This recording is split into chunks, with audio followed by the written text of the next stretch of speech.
I've never found a love like this. There it is. I've never found a love like this. Hello, everybody. Welcome back to E20 Zone TV. Happy Easter before I get started to everyone out there in the world. To my right is Lucas, and down the bottom there is the most hated man on Twitter, aka Westhamonline. Lucas, didn't speak to you yesterday. How are you? I'm good. Enjoying Easter Sunday. We got the Masters on, hanging with some family. You know, everything's all good. I hope everyone's having a blessed day. Yeah. Westhamonline, how are you? Good. You're a man of short words, Westhamonline. I don't know why. He's a man who don't say a lot. I wish he would have just said fine. Fine, yeah. Oh, okay. Something like that. I mean, let's get into it. Start off with this man, Lucas Fabianski. Lucas for Lucas. Take it away, mate. For me, I'm gonna give him my man of the match off the rip. Without him, we probably lose, or not lose, but probably don't get the 3 points. But I'm gonna give him. I thought he was very good yesterday. I don't know if he reaches an 8 for me, but I'm gonna give him a very strong 7. I thought he was good, but made one world-class save, and we all know he's really not the best at one-on-ones. He's all right, but typically, I mean, when any keeper's one-on-one, you really don't expect him to do anything. But Fabianski, very, very strong 7 for me, man of the match. I'll go next. He gets an 8 for me. He kept us in the game. Or basically, he won us the game, really, in regards of that save. I think Pereira's going around him. One thing I will say about Pereira is he overruns the ball massively and gives Fab time to get there, but you've got to give credit where credit's due for Fab. I thought it was an excellent save. He done another save from an header from their central defender. He was good. He was aware. He's improved since Wednesday. He gets an 8 for me. Westhamonline. Superb display by Super Fabianski. Yeah, thought it was good. Great save to deny Pereira. The corners that came in, he was claiming. The header, it was straight at him, but he claimed it. It was a good display overall by Fab, but he was helped out massively by his defence, who were brilliant. 7 for Fab. Yeah.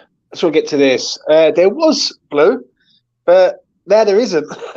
2 of them let me down tonight, mate. Or not let me down, they couldn't make it. But listen, there's always next time. And listen, it is Easter Sunday, so I'll give them benefit of the doubt on that. We'll move on to the strangest back 4 I've seen for a long time at West Ham. I'll start off with this man, who I thought was excellent. That's for sure. Definitely, mate. Yeah. Vladimir Coufal, or Soufal, as some people like to call him. Westhamonline, what are you saying? Superb display by Coufal. People will bring up his passing stats, which was below 50%, but that's a common thing for most of the team in this game because literally we were just clearing the ball the whole game. So, yeah, thought he was good. Had a hand in the goal, was energetic. He looked committed. He was certainly better than what Kara would have put up. He was defensively solid. He gets the 7 for me. I'll go next. I think he gets a high 7 for me. Borderline an 8. I thought he was excellent. He's like, gets a lot of hockey assists for the goal. Let's be honest. Like the goal, he helps Bowen out on that side. I think he defended pretty damn well, if I'm being honest. Yeah, I'll give him a high 7. I thought it was excellent. Like, just not an 8 for me, but yeah. I thought he was pretty good. I will say that. Lucas, I'm gonna give Coufal a 7. The clean sheet helps. But I thought he was solid. I think one-on-one wise, he was okay. But the way we were defending, sort of parking the bus, just clearing everything about, I thought he was pretty solid. He had 4 interceptions, recovered the ball 5 times. He didn't win a tackle, but again, that kind of alludes to my point. The way we were defending, he done well. So yeah. For that, and his passing obviously was not great, but I'm gonna give him a 7, a respectable 7. When you get a clean sheet, you should be rewarded. So. I believe so. Yeah, I think he done all right. I really did. We move on to this man, who I thought was excellent. The only thing that irritates me with Kurt Zouma, for me personally, is that every time he gets into a situation of like difficulty, he doesn't look to try and play it out. He literally puts it out. He always puts it into Rose Ed. And Mitch told me about this a long time. I started for Westhamonline. What you saying, Westhamonline, about Good Zouma? display by Zouma. Every ball that went in the box, he headed clear. I thought he was resolute. I thought he was strong. And I thought he embodied the brilliant defensive structure that Mr. Moyes put out yesterday in the game against Fulham. Brilliant performance in a game that was a must-win. And I thought it was a resolute performance by Kurt Zouma, which embodied him as a player. For me, he gets a 7 and a high 7 in that. I'm going to agree with you, mate. I thought he was... I don't know. I thought he was decent yesterday. Don't get me wrong, their attack was a bit light, but I thought he was decent. I tell you what, I'll give him just an 8. He gets over the 8 because of the clean sheet for me. Yeah, very, very good. Very, very good. He got fouled by their striker, which was a disgrace. How that geezer didn't get a booking for that is borderline shocking. Other than that, I thought he was excellent. Yeah, so I'll give him just an 8 for Zouma. What are you saying, Lucas? For me, I'm going to go a solid 7. It's hard for me. Anyone that isn't named Lucas Fabianski, it's going to be hard for me to give someone an 8 because realistically, obviously I didn't give my thoughts yesterday, but I really did not think we were that good yesterday. I thought we were solid in transition, but just like any other match where we look good in transition on the counterattack, once we get to the final third, we just shit ourselves. So, but Zouma, again, the way we defended, he was solid. Won half of his ground duels, won everything in the air, 13 clearances. And I get where Mitch comes from, where he gets annoyed that he just heads everything away. But really, at the same time, are we that type of team that can we play from the back? Especially with no Paqueta in the side, and it's just Rice, Fornals, and a few others. I would say some weeks we could, but away from home in a nervy must-win, must 3 points, I really didn't mind it. So, solid 7 for me. Solid 7. Just to sort of counter that, I understand what you're saying. It does irritate me because there's times where he can have time on the ball, control the ball, and get it away up the pitch rather than out and like keep the pressure on us.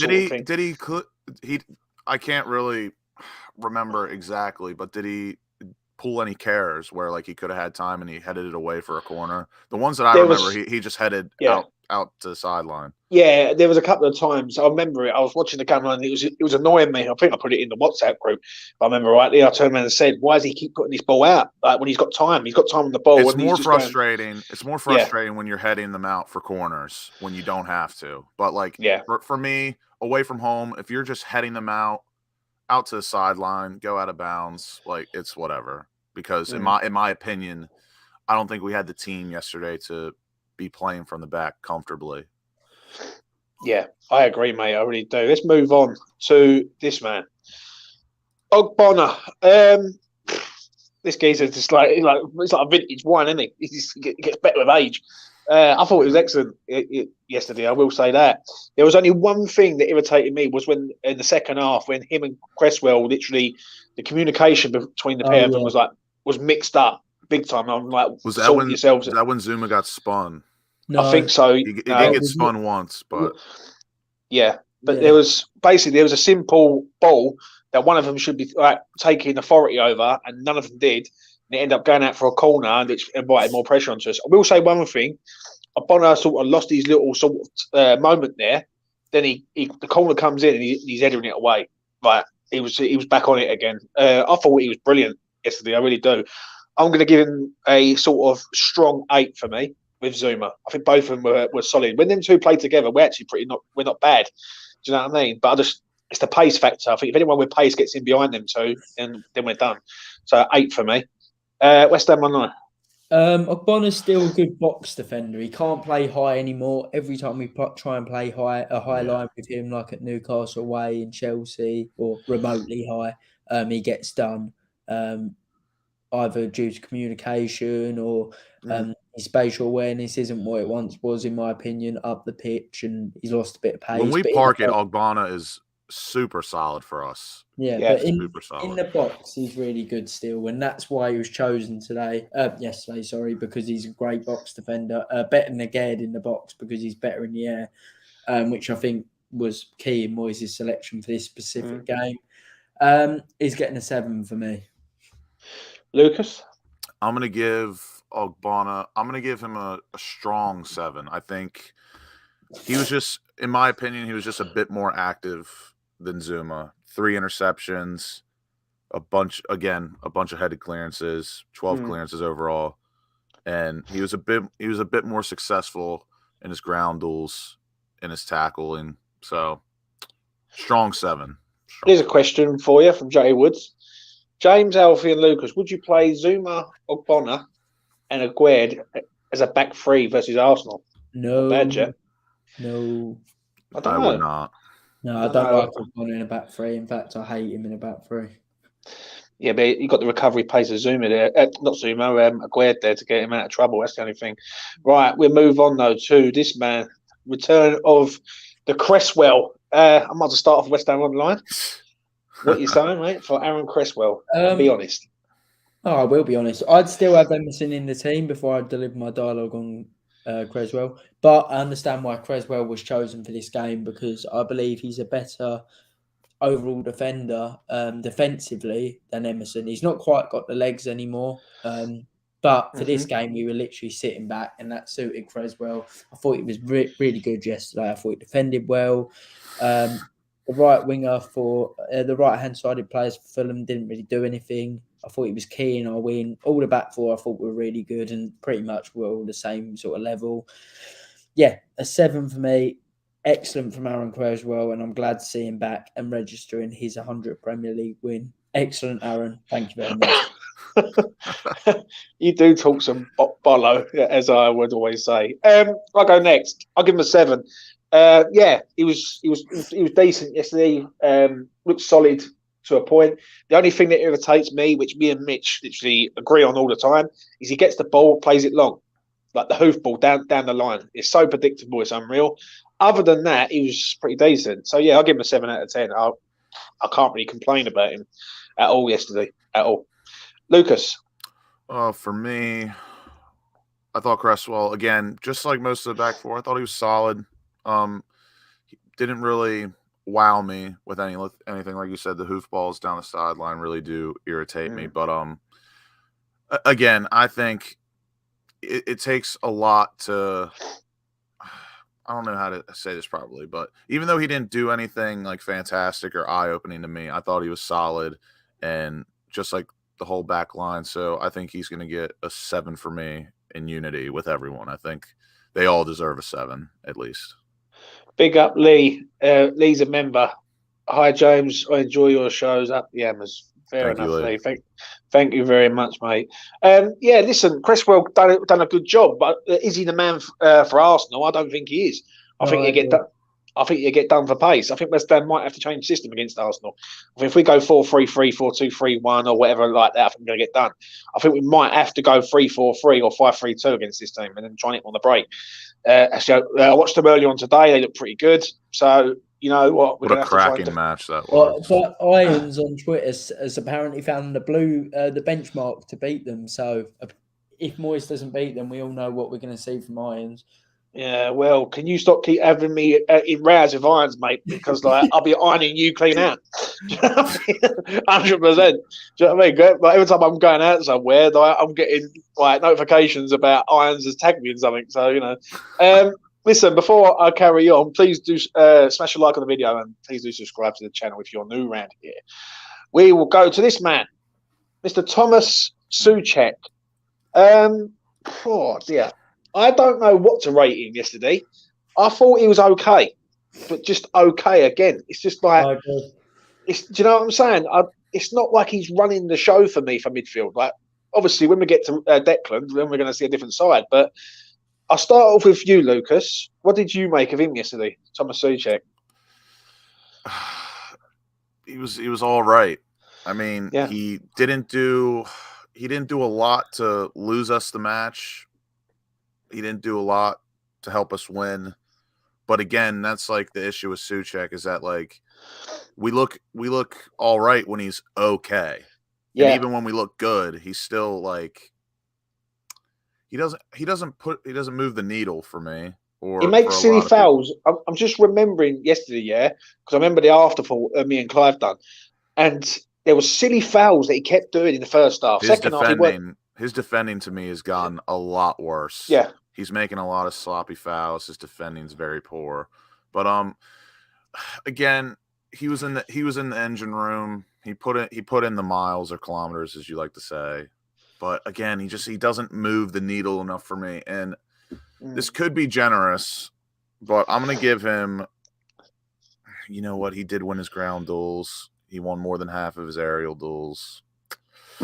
I'm gonna give him a 6. That's fair. I was feeling a high 5, but again, 1-0. It was not a tough match. I wouldn't say it was a tough match, but it was getting cagey. He got stuck in for his time on the pitch. So a 6. I think a 6 is all right. Right, elite analyst has been drinking. He'd give him a 9. You know what I mean? Get out, Respect it. Whatever you say, elite. I'm gonna go next. I'll give him a high 5. I thought it was okay. It's just a standard performance. Right, it's a standard performance for me. There was fouls in the first half that he kept making stupid fouls and allowing pressure onto us for some crazy reason. Second half, I don't really remember him being involved in a lot of other stuff. I'll be honest with you, but. One thing I will say with what Elite's has come out with there is when them two are together, we do look quite decent, I must admit. But I can't really go and give him a high rating for like what did he really do? Really, I know he was in there, but that was just it. So I'll give him a high 5. Maybe I'm being a little bit harsh, but he's got to improve and he's got to be more. He's got to influence the game a bit more, like Declan does. That's the one thing I will say. Westhamonline. A 6 for Soucek. Played a key part in stopping breaking down our double-decker bus that we implemented. I thought he was a key part in the win. It wasn't pretty, just like the game, but he won his ground duels. As Lucas said, he won the ball back a good amount of times, which, again, I don't expect Soucek to, pull up trees defensively, but I do think one underrated part of his game is he is quite decent winning the ball back. Not in terms of interceptions or tackling, but he does get the ball back. It may not be pretty, but it happens. Yeah. No, yeah, I get what you're saying. And as Elite just said, quite rightly so, they didn't really get through the middle. And I thought Soucek played a key role. He's definitely getting a 6 for me and a higher one in that. But wouldn't you agree, though, halfway through that first half, we was getting dominated by them. Big time. A little bit, but I never felt we were going to concede. I felt they were just crossing balls into the box. We were dealing with it every time. Honestly, I thought their one big chance that they got came out of nowhere a bit. But they were still. I didn't feel threatened at all. I thought we were brilliant defensively. Yeah, but is that sustainable though? Is that sustainable? Not against good opposition, they'll unlock you, and then you have to come out and play. Yeah. And obviously, it's not sustainable. But for this specific game, I thought we were excellent defensively, and it was like a worse version of what we saw 2 years ago. And ironically, we had the players back in who helped us do it along the way. Yeah, I agree on that. I really do. What do you want to say, Lucas, before I move on, mate? Oh, no. I'm good. Make sure to like the video and subscribe if you haven't. Yeah. Please do, mate. Please do indeed. We'll move on to this man, Mr. Declan Rice. I thought he was excellent yesterday, mate. Really did. I think I tweeted it out. I said, you know what, he's everywhere. He was in both boxes at one stage. We're gonna miss this kid when he goes, trust me. And when he's on it, he's on it good. He's on it hot. Westhamonline, I'll let you go first on this. What did you think of Deck yesterday? I thought he was good. He won some really good tackles. There was one in the middle of the pitch. I remember that. On my stream that I was watching was literally, I don't know if I can say this word, but it starts with a W and ends with a G, and it's something you do with your genitals. He was doing that to Rice all game, honestly. He wouldn't stop talking about Rice. I thought he was really good. He won some good tackles in the middle of the pitch. I think in previous weeks, like the game against Newcastle, I thought he was unreal. He wasn't quite at that level, but we sat back a lot. You wouldn't expect him to do a one-man performance going forward. So Yeah. I thought it was good. He's getting a low 7 for me. Oh, I've got to give him an 8. I'll go next. I thought he was excellent. I really did. I thought he was good. I thought he was galvanising the team. I remember watching it back, and he was sort of, what's the word I'm looking for? He was so up for it. Like the defence, he was marshalling everyone together. I think it helps when you had Ogbonna in there, Deck in there, sort of leaders, right? Because Ogbonna's a leader, mate, right? And Deck is a leader. Whatever you think of Declan, he does try and lead this team. So I've got to give him an 8. I've got to say, I thought he was good yesterday. When you look at him and you look at their midfield, I thought he ran the show big time. 8 for me. Lucas. I can't give Rice a 8. Like I said, it's hard for me to give anyone an 8 in this side besides Fabianski. But I'm gonna give Rice a 7. Just like Soucek, I thought they just worked really hard in the midfield. Declan, of course, looks a lot more natural, a lot more smoother than Soucek ever will. They won the ball back a lot. He put in some good tackles. We only passed the ball about 120 times, I think, if I remember correctly from the stats. Because I mean, for Christ's sake, we only had 24% possession or something. But didn't make a lot of passes. But yeah, again, he just worked hard in the midfield, won the ball back a lot, and yeah, I would say that was actually a good captain's performance, I'd say. So I'm going to give him, you know what, I'm going to move my 7 to a solid 7. Solid 7 for Lucas. Move on to this man. Return of Pablo Fornals. Westhamonline has probably fell off his chair. I'm going to go first in this one. I wasn't convinced, but I was glad to see him in the team. That's one thing I will say. He baffles me. I just don't think he suits the team that he was in yesterday. I want him in the team, but I want him in our best team with the likes of Ben Rama, Paqueta, and sort of vibing. I just think yesterday, I didn't really see the best of him yesterday. I think he done a few good things good. He got bullied off the ball a few times by their Portuguese central midfielder. Paulinho. Yeah, that's the man. What else can I say? He got subbed. I'll give him a high 6. Just maybe I'm being a bit kind there, but I thought that's his first start, I think, since Derby County in the FA Cup or Larnaca. It's one of the two. So if someone can correct me on that, then I'd like to hear it. But I want to see him more in this team, and he should be more in this team for a certain man. But obviously, he was in it yesterday, and I'll give him a high 6 for me. Westhamonline. Yeah, I saw some fake passing stats posted by people like Irons on Twitter, but yeah, as I've mentioned previously, nobody's passing stat was really reflective of their performance yesterday. It was a defensively resolute performance, and we were just clearing the ball every time it came into the box. It was difficult for players to sort of build any passing sequences in a game like that. But I didn't think he was brilliant. But I thought he was resolute. I thought he pressed when needed, his opposition fullback, and I thought he was a big part in our wing in ensuring that we kept 2 banks of 4 in front of Fabianski. He wasn't brilliant. He wasn't spectacular, but it's no coincidence that when Fornals plays, we look a lot more organised. A 6 for me and a round of applause. Before I go to Lucas, did he deserve to get subbed off for you? Well, I wouldn't have subbed him off. I thought he started. I didn't think he was great in the first half, but I thought he started the second half well. But I wouldn't have subbed him off. I don't really get why he came off. But at the same time, Ben Rama looked all right. I didn't think he made a big difference compared to what Pablo was doing. And I thought Ben Rama defended all right yesterday as well. So I don't really care either way. Yeah. Lucas. The thing, and again, I'm also a big believer in Fornals. I do love the man. And the thing that we miss when he's not playing, and I don't think people look at it enough, and I think it's one reason why people get so annoyed with Ben Rama. Fornals never ducks out of a 50-50. He always tries to win his 50-50s. He presses well. He recovers the ball.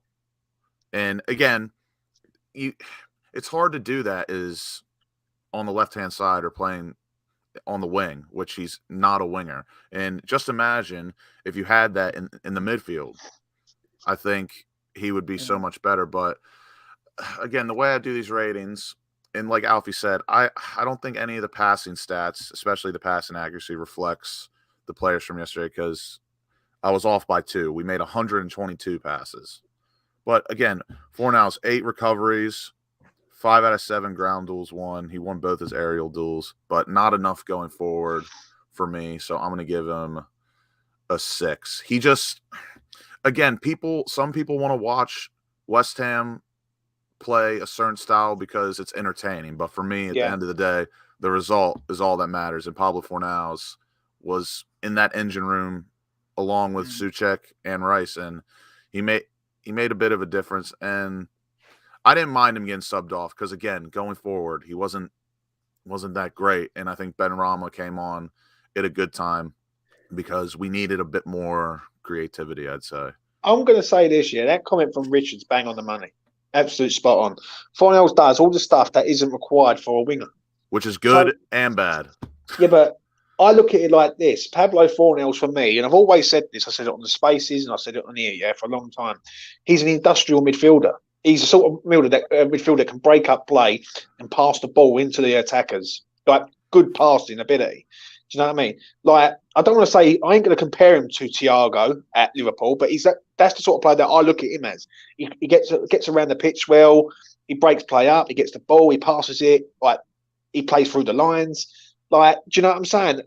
I just don't look at him as a winger. He has to be in the midfield, and I think yesterday, as we can all agree, we most definitely looked like we were playing a 4-4-2, and I think he can play on the left side on a 4-4-2, but you cannot play him on the wing, in my opinion. You got to play him as a 10 or as a left midfielder. In a team like West Ham, I think he is a winger. I think he suits what we need. We aren't the sort of team that needs 2 rapid winners on either side. I think he suits Moyes' needs, but does that still make him a winger at the end of the day?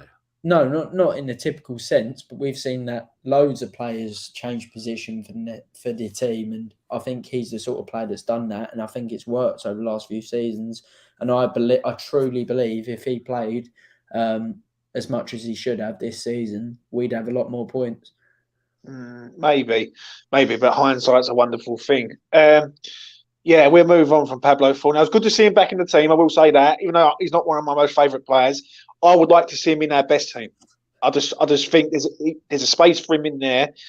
It's just whether or not Moyes is going to decide. Space for him. I think there could have been plenty of times this season where if Moyes was decent with substituting players, if he come on at halftime, in a good amount of matches, we could have maybe scraped some draws or maybe held on to some leads. Yeah, totally agree, mate. Let's move on to this man, Mr. Jared Bowen. I thought it was excellent yesterday. Obviously, he's the man who sort of made the goal, and I ain't going to say scored the goal, but he's the reason why we won the game. I'll start with you, Lucas. What do you reckon on Jared yesterday? Just like, well, not all season, because I think he's been a lot better the second half than the first half. But again, he was lively. He worked hard. He did create the own goal opportunity, but for me, it's still not enough. Like, Alf, I don't know what you're doing that for, because just like he was decent, but he's just, again, no one to me yesterday besides Fabianski had like a truly fantastic performance. Like, we won 1-0 off an own goal. Yeah. And we were decent in transition, but still, final third, our final ball was absolutely horrendous. And we probably should have scored 1 or 2 other goals, but that's besides the point. But for me, I'm going to give – I know it's going to kind of go back on what I just said, but I think I'm going to give Bowen – I think I'm going to give him just a 7. Just a 7. This is Alfie. Emotional damage.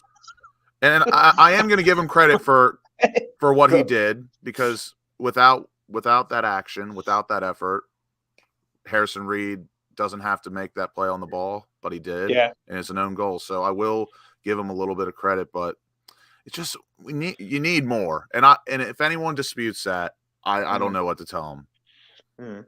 Westhamonline, I'll let you go next, mate. Disgusting. No, I think that's a bit unfair. I thought he was excellent yesterday. I've got to agree completely. Shout out to him with what elite analyst has said. Bowen was fantastic. He had to strip his game back, which he did because the formation was defensive and it was pretty much two blocks. It was literally a bus in front of him. Hold on, Westhamonline. Big up the Wolf of Wolf Street. He's at 700 subscribers today. Big up the Wolf. Big up the Wolf. Congrats. Bowen essentially got an assist. He did get an assist. The own goal was caused by him. If Harrison Reed don't touch the ball, by the way, Ings is right behind him, and you'd expect Ings would score that kind of chance. Bowen I thought he was really good, committed, energetic, was the man on the end of every counter-attack, making things happen, winning us corners. Been really impressed with Bowen lately.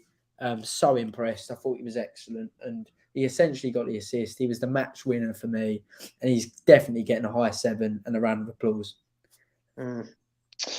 Hard one, this one for me.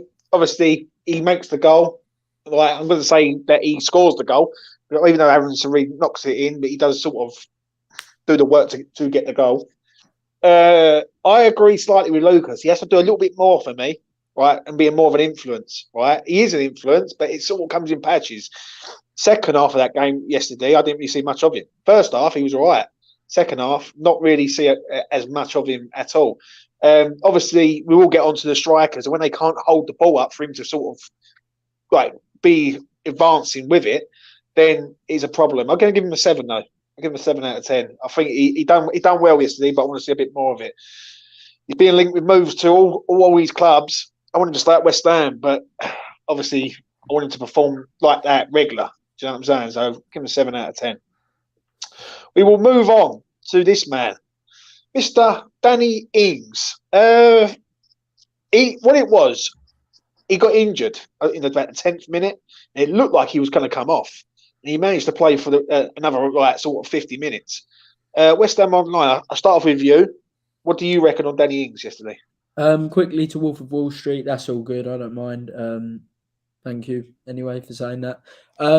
Was in the two up front. Wolf of Wall Street. He's the most hated man on Twitter, bruv. Like, no, that's Irons. That is Irons. No, carry on. Shout out to Irons if you're watching this. It's all in good faith. Danny Ings. Yeah, he was in the two up front, and admittedly, it wasn't the most attacking of displays from West Ham, but I was unimpressed again. He got one big chance and he missed it. He didn't. Good save though. Decent save. Good save. When he put it right in his chest, though. Yeah. Still made to keep the save, didn't he? He didn't put it over the bar. I wasn't particularly impressed. Obviously, he did get the injury, but come off if you're injured. I'm sorry. I just think it was another bang average display from a player who isn't what he once was, sadly. He's not the guy who Southampton got 22 goals out of in one season. Danny Ings for me is getting a 5. Sorry, Danny, if you're watching, but he's getting a 5 for me. And to be honest, I think that's generous. I do agree with you on the 5. I'll go next. Yeah, I don't know whether West Ham are trying to play for Danny Ings rather than Danny Ings trying to play for West Ham. I don't know what you lads think. It's like we're trying to work all our system around Danny Ings all of a sudden. Yesterday, we definitely tried to play for Danny Ings. The other times, I would say, not so much. And obviously, no one on that pitch. There's no one that walks on that pitch for West Ham that I don't think tries or gives 100%, except for a few matches, obviously, like Brighton, Newcastle, yada, yada, yada. I just don't look at him. For me personally, I just don't look at him as a starter for West Ham at the minute. I look at him as a sub coming on last 10, 15 minutes, a bit like how he was at Villa, right? And I just think West Ham have got this geezer. And don't get me wrong, I think he will come good at some things. He's a good player, but he's just not doing it for us. Obviously, injuries have come into play with him. So, yeah, I'll make my own short and sweet. I'll give him a 5. Go on, Lucas, I'll let you know. But again, like with things, and I agree with all of you. I'm gonna give him a high 5 because I thought he worked decently hard. But again, just what does he do? What does he do well besides being instinctual. He's just like a B-Tech Chicharito to me, and that might even be a compliment. See, I do agree with this comment from Snazzy, yeah? Is Danny Ings the most pointless signing ever? No. 15 million plus, The signing 120 grand a week. The signing wasn't pointless. Oh, yes, all that. The 120K a week is absolute daylight robbery. I will not say it's not. But we had to sign him. If we didn't sign him, we would have been screwed with strikers. So I believe the signing was necessary, but again, he's not working out. Moyes moved to a 4-4-2 yesterday, what a lot of supporters were crying for, and we didn't look great. Yeah. So if Danny Ings and don't get me wrong, Fulham have had a good season, but do they really have like that great of a defense? No, they're all right, but I would have expected us to actually score a goal of our own. I just think, just to round this up before we move on to Antonio, I'm giving him a high five. High five for you. I just think that it's £15 million for a Premier League proven player when people listen, Mbamba could come in and literally do better than him. Literally. Like, he really could. The way he's playing for the like the under 23s or the under 18s or whatever he's playing for, I don't know. Danny Ings will come good eventually, right? Listen, if he can score goals in Europe and win us the European Conference League, then he pays his fee, doesn't he? But yeah, he's just got to do a bit more. He really has. I do agree with you, lads, on that. Right, let's get to him. Was he the West Ham striker or was he the Brentwood doorman? Mikel Antonio. Westhamonline. I'm gonna love your rating on this. Go ahead. A 5 for Antonio. Difficult scenario for Mikel. We, as I've said so many times, it was a difficult game for the attackers. He weren't good, and just like Ings, he's getting a 5 from me. Oh, mate, you're being kind. I thought he was terrible, mate. Really did. He couldn't hold the ball up. There was a ball in the corner that Coufal threw to him. It just flies off him. Awful. That was that just flies horrible. off him. The problem is with Mikel Antonio, yeah, is that if he don't hold the ball up and he's not being an influence in the final third, then what is he there for? Do you know what I mean? That's the problem I have. Like, I just don't see enough of him influencing the final in the attacking third. Like, when Bowen's in there, he's running at people. Right now, I've just give Danny Ings a 5. I'm gonna have to give Antonio. I'm gonna have to give him a 5, but just. Do you know what I mean? I can't give one without the other. But he wasn't good yesterday, Westhamonline. Far from it. Like, I don't know what you're saying on that, but I just look at him and I just think, you know what? What does he do anymore? Do you know what I'm saying? But it is what it is. Lucas. I've got to agree with Alfie though. Just the way the match played out. Don't get me wrong. The thing at the end was incredibly frustrating, but again, I thought he put in some effort. I mean, and again, if I gave Danny Ings a high 5 for his efforts, I'm going to give Antonio a high 5 as well. But that could be being kind, but it's whatever. We got the result. But again, that's all that matters, the results. Because we could talk about the performance all day long if we wanted to, but ultimately we got it over the line. Everyone put in a shift. So high 5 for his efforts. High 5 for the efforts. Right, let's get to the subs. I was speaking to one of Flynn's relations the other day, and he said he's like right up for trying to get in his first team at West Ham. Let's start off with him, Flynn Downs. What are you saying, Westhamonline? Very good cameo from Flynn. Thought he disrupted the play a lot. I thought he was once again energetic. I thought he helped us to maintain and frustrate Fulham throughout the second half. And I thought overall it was a good performance from Flynn off the bench, if not an excellent one. I'd say he was one of our best outfield players, and for me, he's getting a high 7. Ooh, bloody hell. I'll give him a high 6. I thought he was decent. I thought he got around the pitch well, but I like Flynn Downs, always have. I spoke to one of his relations the other day, And he turned around and he said to me, he said he's just biding his time. He wants to break into his first team. He should be in his first team right now at West Ham. There's no two ways about it. When people say compare him to Thomas Soucek, there's night and day. Flynn's a much better player, in my opinion. The only thing that Flynn doesn't bring is aerial ability. Other than that, his passing ability is good, and he gets around the pitch. He does love a booking, Flynn Downs, but that's neither here or there. So yeah, high 6 for me. Lucas. I'm going to give Flynn Downs a strong 6. Like Alfie said, good cameo. And like I said about Soucek yesterday, I really don't think he's that good in the air that you have to start him every week because he's big, strong, can leap.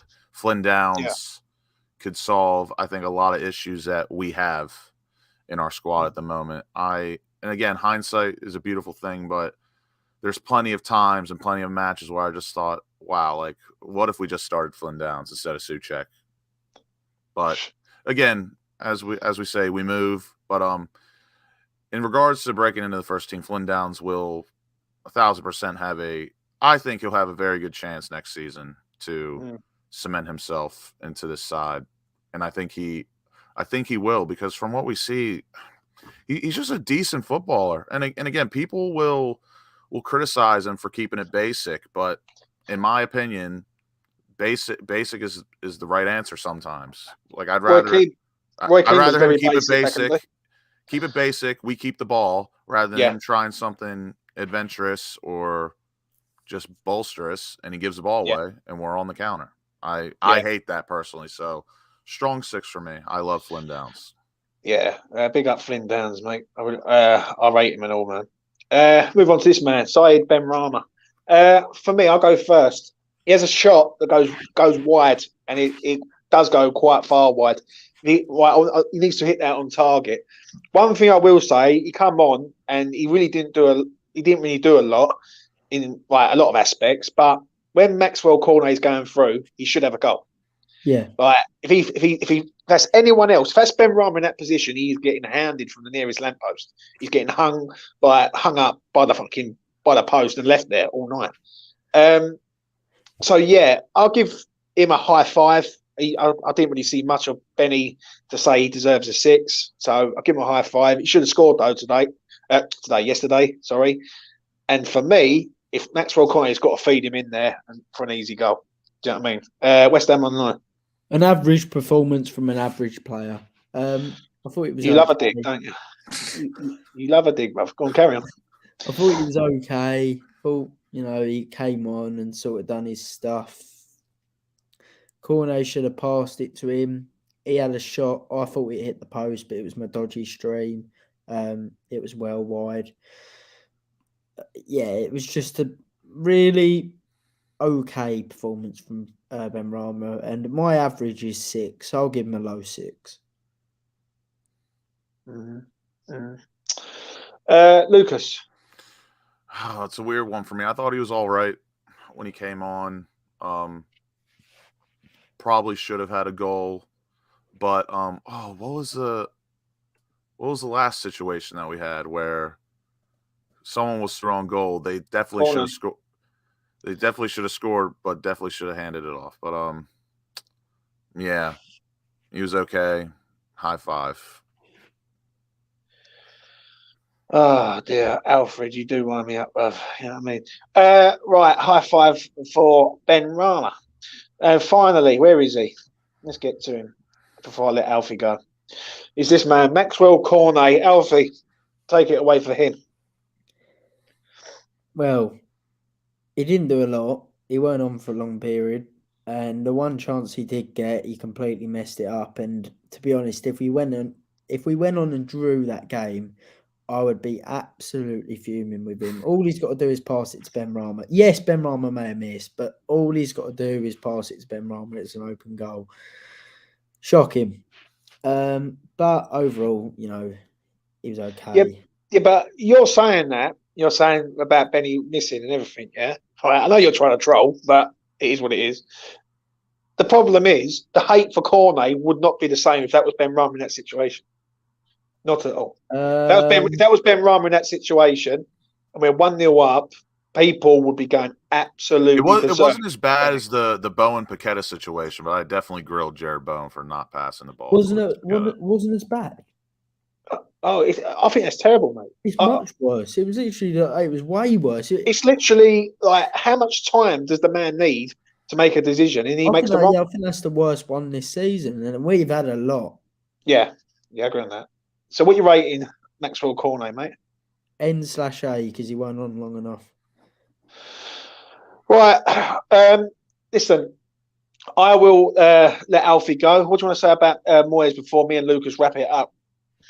Mr. Moyes, an encouraging performance in terms of our league position.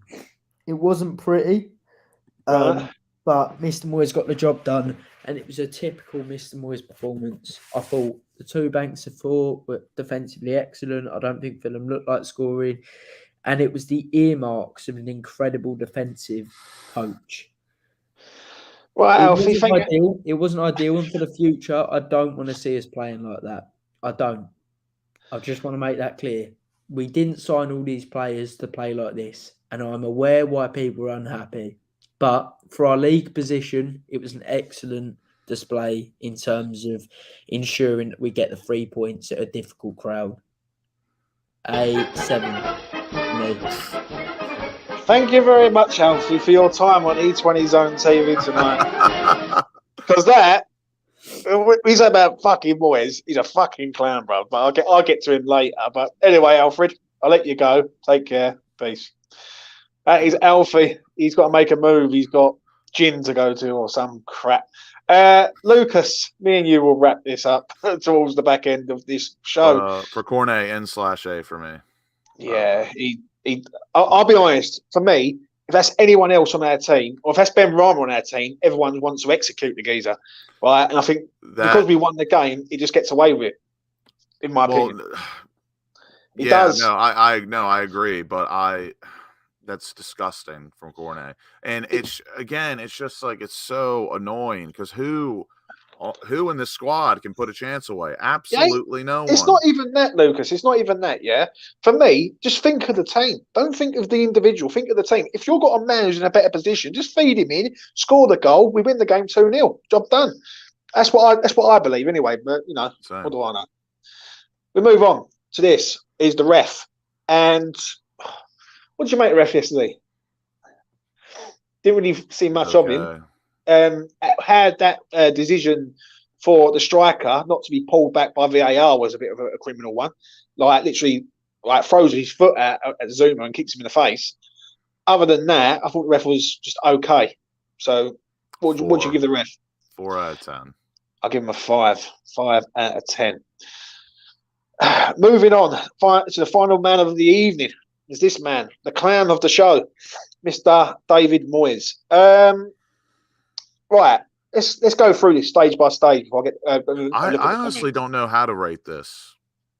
I thought the team was mixed up massively. Yeah, I think you toss a coin. If that goes bad, I think he's out the door. But at the same time, he done exactly what people wanted, what people were crying for, and yesterday was incredibly weird. I must say, with what happened with the away supporters, what Moyes has done, how he lined up, the formation change, the squad he picked, everything was just weird. So the rating for me, I always try to keep it just to the match. I just want to say this quickly, Tony, he's not 12, he's 19, mate. Just want to say that. You know what I mean? I'm not holding a 12-year-old here, bruv. I know that. Go on, Lucas, carry on. It's a difficult one, but I'm going to obviously just keep it to football. But I don't know. I mean, I might as well give my rating. Or actually, say what you wanted to say, your points, what you wanted to lay down. First off, I think he insulted a lot of them, the old guard. Listen, I'm not a particular fan of Pablo Fornals, but I have been crying out for that man to play in this team. And that's coming from me. And you've known me a long time, bruv. Yeah? You know he is not my most favourite player. I think he's massively overhyped. But he should be in this team. He really should. And I look here yesterday, he played Cresswell, he played Ogbonna. It worked yesterday, yeah? But 22% possession against Fulham is not sustainable. We play like that against Arsenal. Arsenal are scoring 10. It's as simple as that. Like I think we rode our luck yesterday. I thought Fulham was shit. I thought we scored a goal at the right time and we had something to hold on to. I don't like it. I just don't like it at all. And I think we smashed and grabbed a victory like we did at Villa in the early part of the season. When we went to Villa, it's the same situation again. Villa were all over us. There was lack of cutting edge from us. We scored a fluky goal, won the game 1-0 through Pablo Fornals, and we shithoused a 1-0 win. And that's how it was yesterday. Like, people say, oh, we could have won by 2 or 3. Yeah, granted, but if they were a better side for them, they would have easily equalised. Do you know what I mean? They had a good header from their central defender. The chance from Pereira is a golden chance, and great save from Fabianski. Don't get me wrong, we was resolute and defended well, but 22% possession is just not good. And I know Fulham are a decent side, but they're not well beaters. They just lost against Bournemouth, last week. So, like, let's put it into context. So yeah, I just think it's all about the result yesterday. Right, the performance wasn't good. Let's be real, but it is what it is. What would I rate him yesterday? It's fucking hard, isn't it?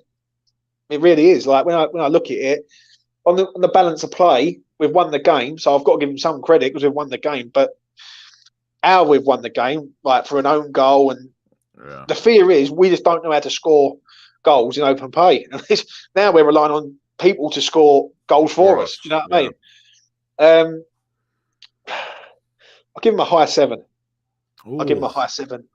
I think when the going gets tough with West Ham get going. Simple as that. We needed a win yesterday.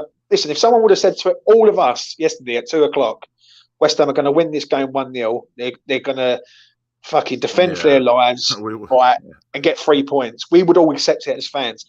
But I'm going to say this: I don't want to see West Ham playing like this, but I just don't know how else we can change this up unless we get rid of them. But that's the thing. If you had to watch this the rest of the season, but we stay up by a point, we're all taking it.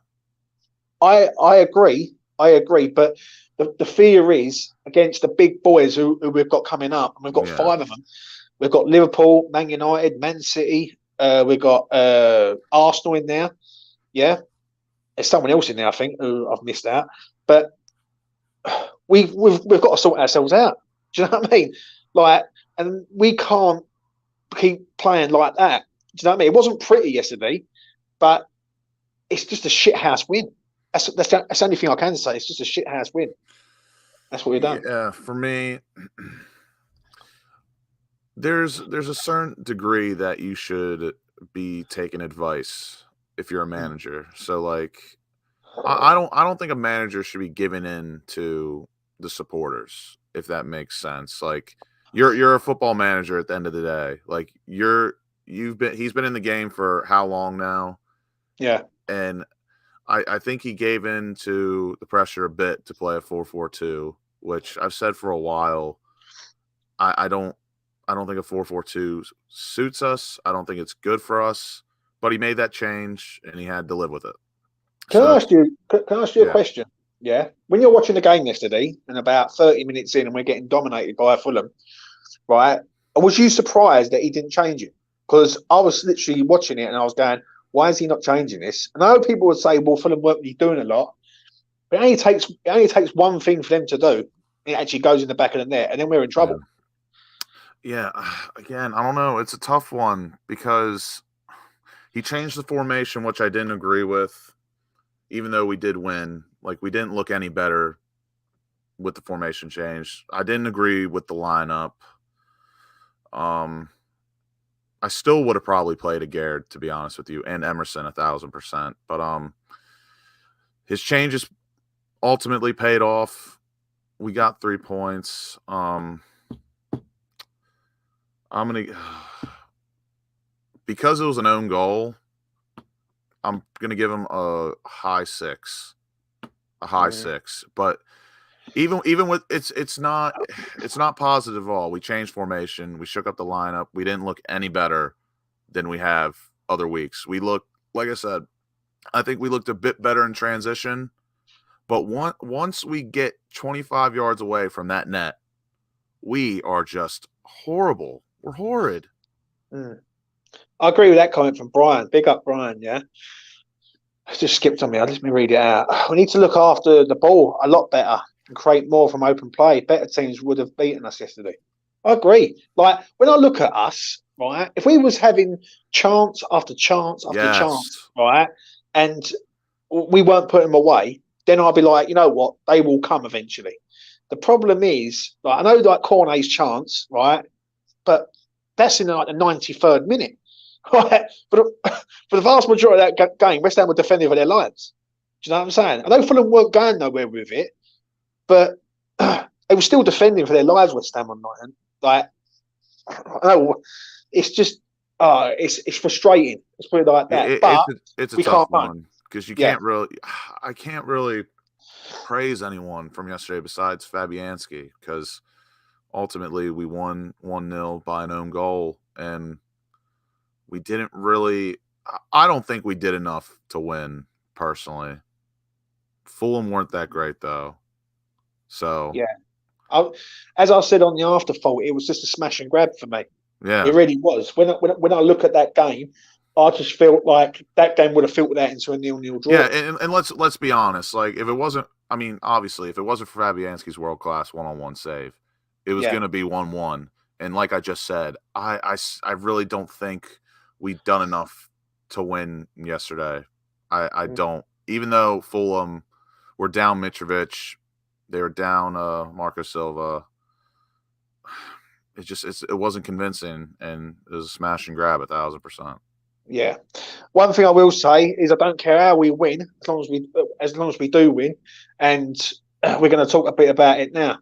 But David Moyes, in one way, got it right yesterday, even though I don't really want to admit that.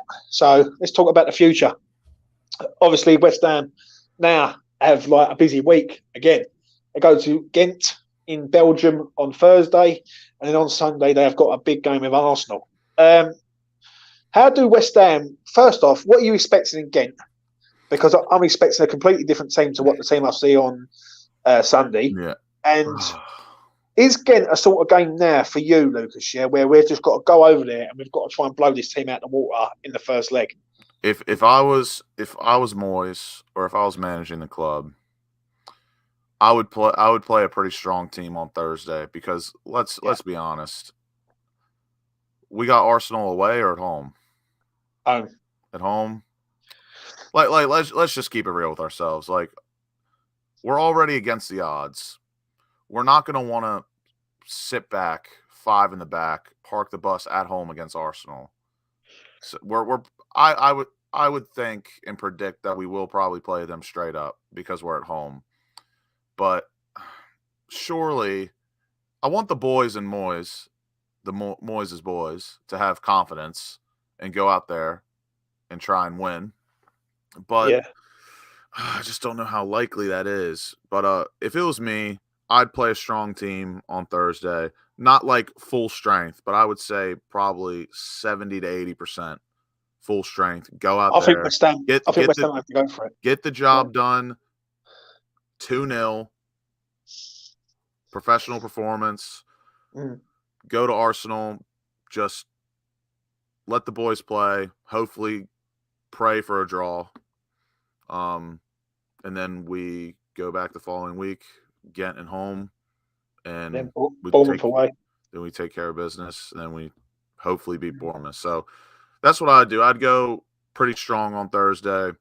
And then whatever happens on Sunday.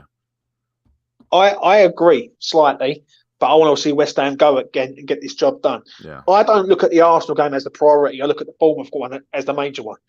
I think the Arsenal game is a free hit. Right, for me, it's a free hit. West Ham need to turn up at the ELS on Sunday, and whatever happens, happens. As long as we don't get hammered 5-0, right, or something like that, right, I want to see a better performance from West Ham, and I want to see have a bit of pride and passion for the shirt in front of the home fans. And let's be honest, the last game at the LS, we got absolutely destroyed. We don't want to have that again against Arsenal. I was there. Yeah, Sadly. and, but it's. I just want West Ham to sort of West Ham are easing away from the pressure at the minute, but it ain't over yet. Like, we're on 30 points. I still think we need another 7 to 9 points. Bournemouth's going to be another Southampton. Like, that is a must win. And if we don't win, I don't have the same energy or doubt that I did with Southampton. Like when I said, if we don't beat Southampton, we're going down. But that doesn't take away from the fact we need to beat Bournemouth. Don't get me wrong. If we draw, I'll be incredibly upset. But see, I agree that comment. I won't be as negative as I was with Southampton. Yeah. I agree with Steve on that comment 1,000%. I only get excited for the conference when we're safe. Do you know what I mean? Like, once, for me, if West Ham want to do this perfect, they need to go to Ghent, get the job done over there, 2-0. If West Ham go over there, keep the clean sheet and win the game, 2-0, 3-0, whatever, get back to the LS. And what you want to do is you want to rest your players for the following week. And the mindset's important too. The mindset's important. Like, even if we're up 2-0, say we beat Ghent 2-0 away. Yeah. I don't want us that last leg at home to just sit back and think that, oh, we've got the job done. We're going to have to go in with the same mindset, 2-0, 1-0. Yeah. Listen, I agree. Obviously, before we wrap this up, obviously, let's talk a bit about Moyes. Obviously, it's come out on social media. A lot of people there was a geezer there with a banner. I know who the geezer is. A lot of people have got a lot of hatred for Moyes, including myself. I won't lie. What do you expect West Ham to do? Because I don't know. For me, yesterday, it just felt like it was the end of it. I don't know why. I don't know if you want me to talk about what actually happened or just the feeling overall with Moyes. What are you asking me, or what are you asking us? For the situation that happened yesterday, I thought it was completely unnecessary. Firstly, I think the Moyes out banner is a bit much, but I get people's frustration, but you can't bring a Moyes out flag, Moyes out signs, right? Sing, you don't know what you're doing. He gets the job done you. And then you get upset that he doesn't clap the away support. He just goes straight down the tunnel. You cannot have your cake and eat it too. He obviously hears it. Yeah. So I in my opinion, away supporters should not be upset that he didn't clap them after. See, I disagree on that. I really do. I understand what you're saying. Don't get me wrong. I 100%. But then that makes Moyes look like. But if he was to front the fans out and say, right, listen, right, I am trying here, just to keep the problem with the fans is, Lucas, once you start knocking the fans, you're on a downward spiral. I get that, right? And that's why I don't agree. That's why when I keep talking about how this club has no accountability, I want him, the players, the board, whoever, I want them to do that in their press conferences, so he doesn't have to, after a match, after he's just been getting degraded for 90 minutes for what he's done, he has to go up to the support and after being degraded, show something. I don't agree with being just castrated like that for 90 minutes and then going up to them and clapping them off. I don't agree. Do you know what? As a man, let's be honest. If that was me, I would have done the same thing Moyes did. If someone's clowning me for 90 straight minutes, I'm not going to – why would I do that? I understand what you're saying, but I really do disagree. Really strongly disagree. If you wanted to make a statement, you would have stood there and clapped the fans. I'm not saying the away support doesn't have the right to do that. They 1,000% do. And I would do the same thing. I really would. But he would have got more respect from the fans if he would have stood there and took that. He would have done. Because they would look at him and gone, well, he's got the bottle to come up here and do that. Do you know what I mean? It's such a weird situation at West Ham, because I don't want him here. About 85% of the fan base don't really want him here. There's an odd few. I think there's too much like, I think he could have taken the chance in the songs. I think he could have taken that. But the Moyes out sign, and he did see it. There's pictures. Oh, that, honestly, yeah. I think was a step too far, in my opinion. That's what probably made him walk down the tunnel. But, like, I just look at it from, like, a man-to-man perspective. Like, I'm not going to respect people that have just – or not respect, but, like, I don't know. I think that would have made Moyes look a bit I don't know what appropriate word to use. I'm just not going to say it, but I probably would have done the same thing. I agree with what you're saying there, Dave. Yeah, he deserves to be booed. He deserves to be booed, 100%. But also, he's the manager. He should come over and clap the fans. Like, it's bank holiday weekend. It's Easter bank holiday weekend. Whether you're getting abuse or not, let's be honest. Yeah, if you're going to come out and dig out the fans, you've got to get. If you can give it, you've got to take it. You can't have it both ways. You can't just knock the fans on Wednesday night and say, about true supporters and all that. That's why it feels like a draw. Moyes has done it. The supporters have done it. That to me, what happened yesterday, that should be squashed. That should be the end of it. He's done what he's done. That we reacted because it is we at the end of the day. The way support reacted, that's a 1-1 draw in my book. You move on. Yeah, but the problem is now it's so weird with West Ham at the minute because let's be honest, we've got a manager that a lot of us don't really want. We're still in a European competition. If this man gets us to a final of something, and we've got people like with Moyes out banners, which listen, I make them right. I'm with them 100%, but it's just it's mixed up at the minute, and I don't understand why. And with this comment, I 1,000% agree. But it's not just Moyes. The players, they don't accept any faults as well either. And that makes your point even bigger to me, James. And I've said this now. No one takes accountability at this club. And that's what creates a toxic environment. And that's why when Moyes digs out the players and the supporters, the players take probably slight digs and pressers at Moyes and don't take accountability for how shit they played. That's why what happened yesterday, it is a 1-1 draw to me. You just move on from that. There should be no apologizing because the away support had the right to do what they did. Boo, Moyes out signs. And I think Moyes had the right to just walk down the tunnel after a result. See, how can I put this, to wrap this up? The thing is, what it is with us at the minute is we're at a crossroads. We're massively at a crossroads, On the one hand, we've got a manager that not a lot of people like for the way he's just carrying on.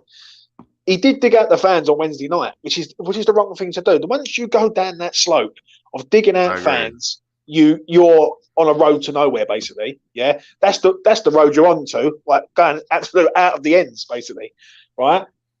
He would have got more respect from fans if he would have took the abuse. At the end of the game, just clap the fans, right? It's only got to be 10 seconds, 10, 15 seconds, clap the fans, right?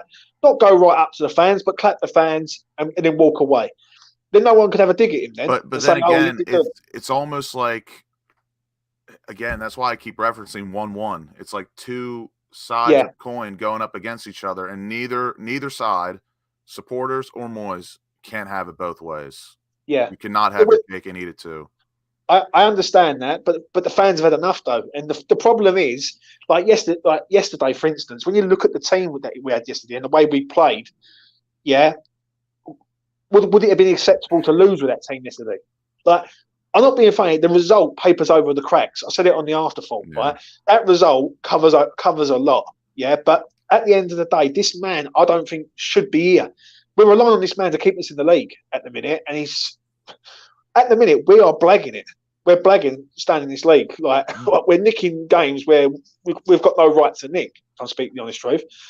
But I understand that the geezer who pulled out the banner, I really do, because I think people are trying to voice their anger at Moyes. But I've always said this. I said it on Twitter. I'll say it on here right now.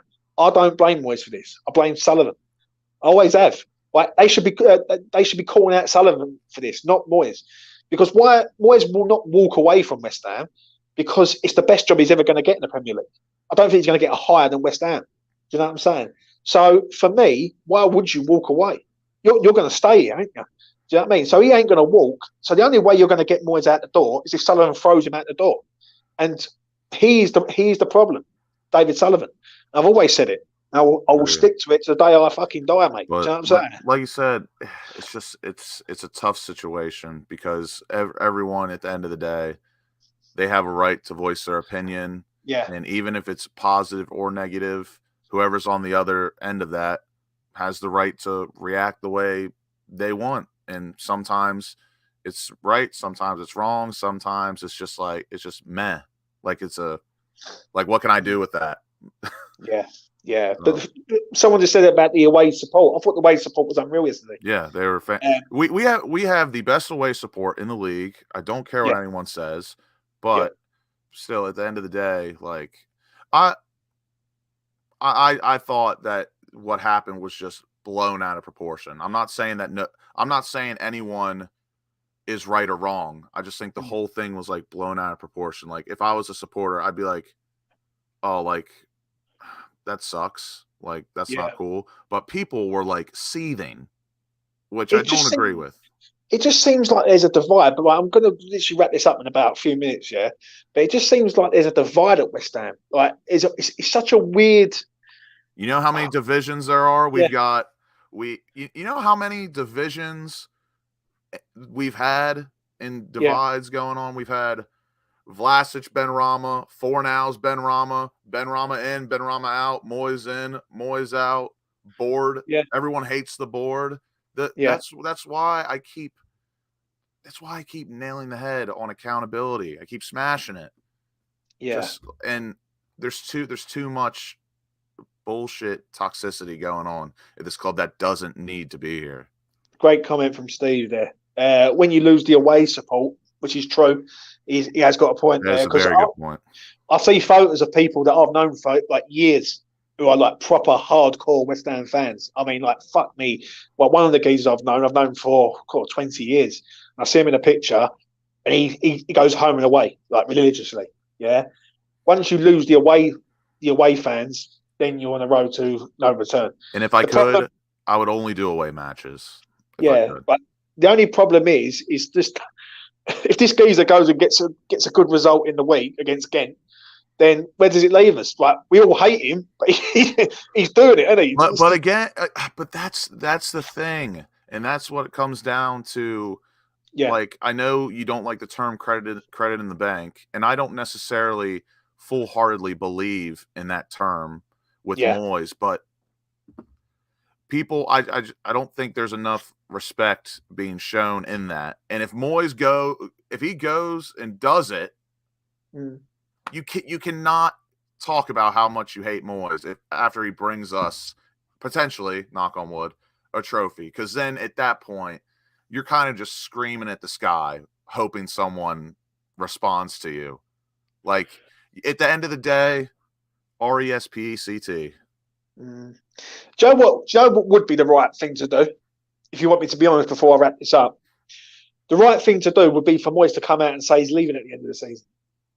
In my ideal world, that's the way I want it to end. I want Moyes to walk us off with a trophy, and because of this whole season, and we all know that he knows what we think. Because I just don't think he's going to leave now, mate. Right? Because there's been times like where there were international break, he could have went. When a World Cup break, he could have went. But he's not. You're not going to leave in the middle of a season. You'd rather leave at the end of a season. Yeah. He's not going to leave in the middle of a season on his own. He's going to walk off the way he done it. That's why yesterday with the lineup when he had the old guard in, he's going out, and that's another thing you have to respect as a man.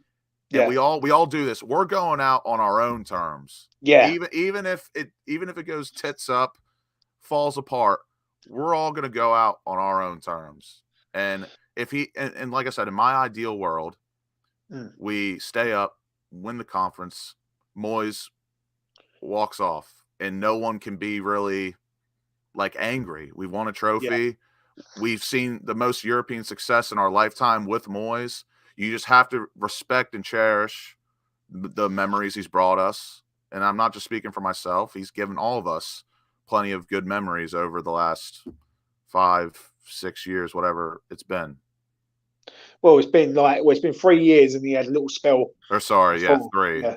So, for me to round it up, if he was to come out and he was to turn around and say, "Right, I'm leaving at the end of the season, but I want to leave, making West Ham successful," right? I could probably accept that as long as we stay in the Premier League. If he keeps in the Premier League, he's done his job, right? And then he should go.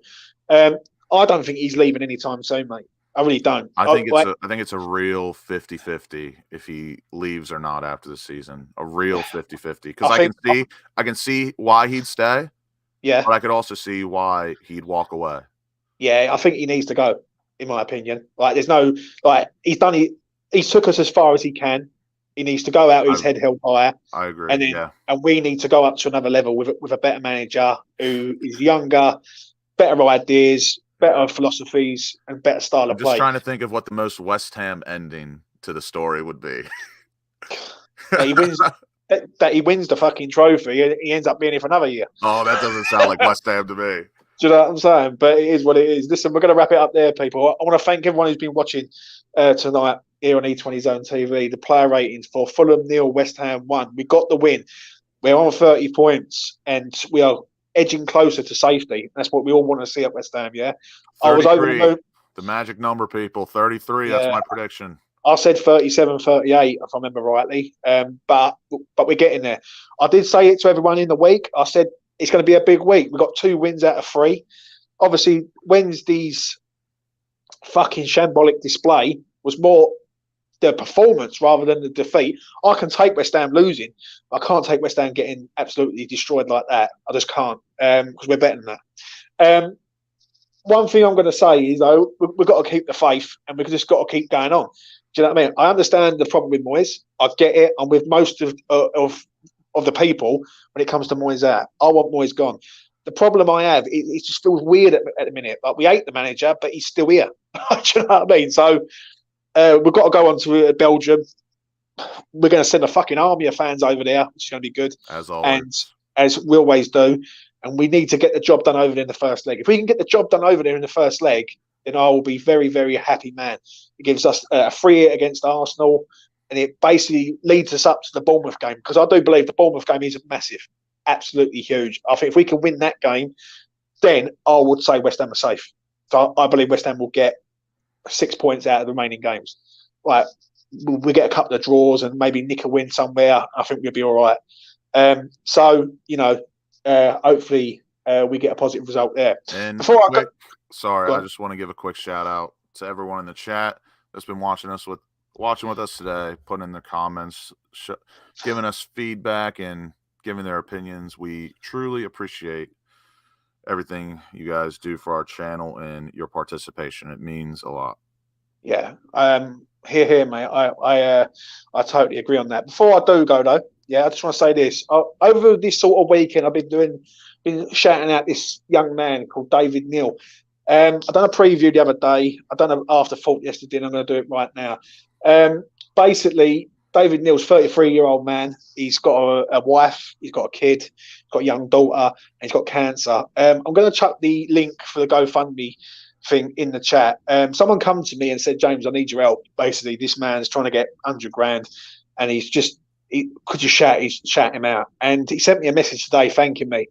This man has had cancer before and he's beat it, and now he's got cancer again at 33 years old. And for me, cancer is a big thing for me because I've lost family members with cancer. So for me, I can do this for nothing. And I can shout him out as many times to help the man out. The man shouldn't be having cancer at 33 years old, and he's got a young daughter that I do not want to see her dad grown up without a father. I really don't. So listen, I will chuck it in the comment section after this video is done.